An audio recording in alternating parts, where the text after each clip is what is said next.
আমাদের বাড়িতে আয়োজন করা হচ্ছে ভুরি ভোজের। কালকে তো রাত্রিবেলা এমনিতেই কেক কাটা হয়েছে, এখন আমাদের রান্না হবে বার্থডে সেলিব্রেশনের জন্য ঘরোয়া রান্না। তো প্রথমেই আমাদের রয়েছে চিংড়ি মাছ।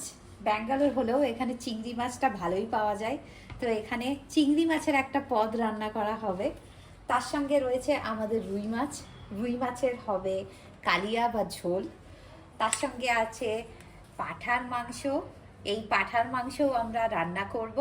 আর আছে সুন্দর বর্ষাকালের মাছের পেটের ডিম, এটারও হবে মাছের ডিম ভাজা হবে, কিংবা ডিমের ঝাল তৈরি করব আমরা।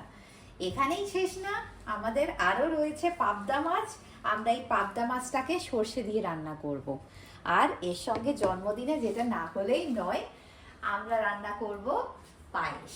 পায়েসটা রান্না হয়নি, রান্নার সময় আমরা আবার এই পায়েস রান্না কেমন করে করছি এটা আপনাদেরকে দেখাবো।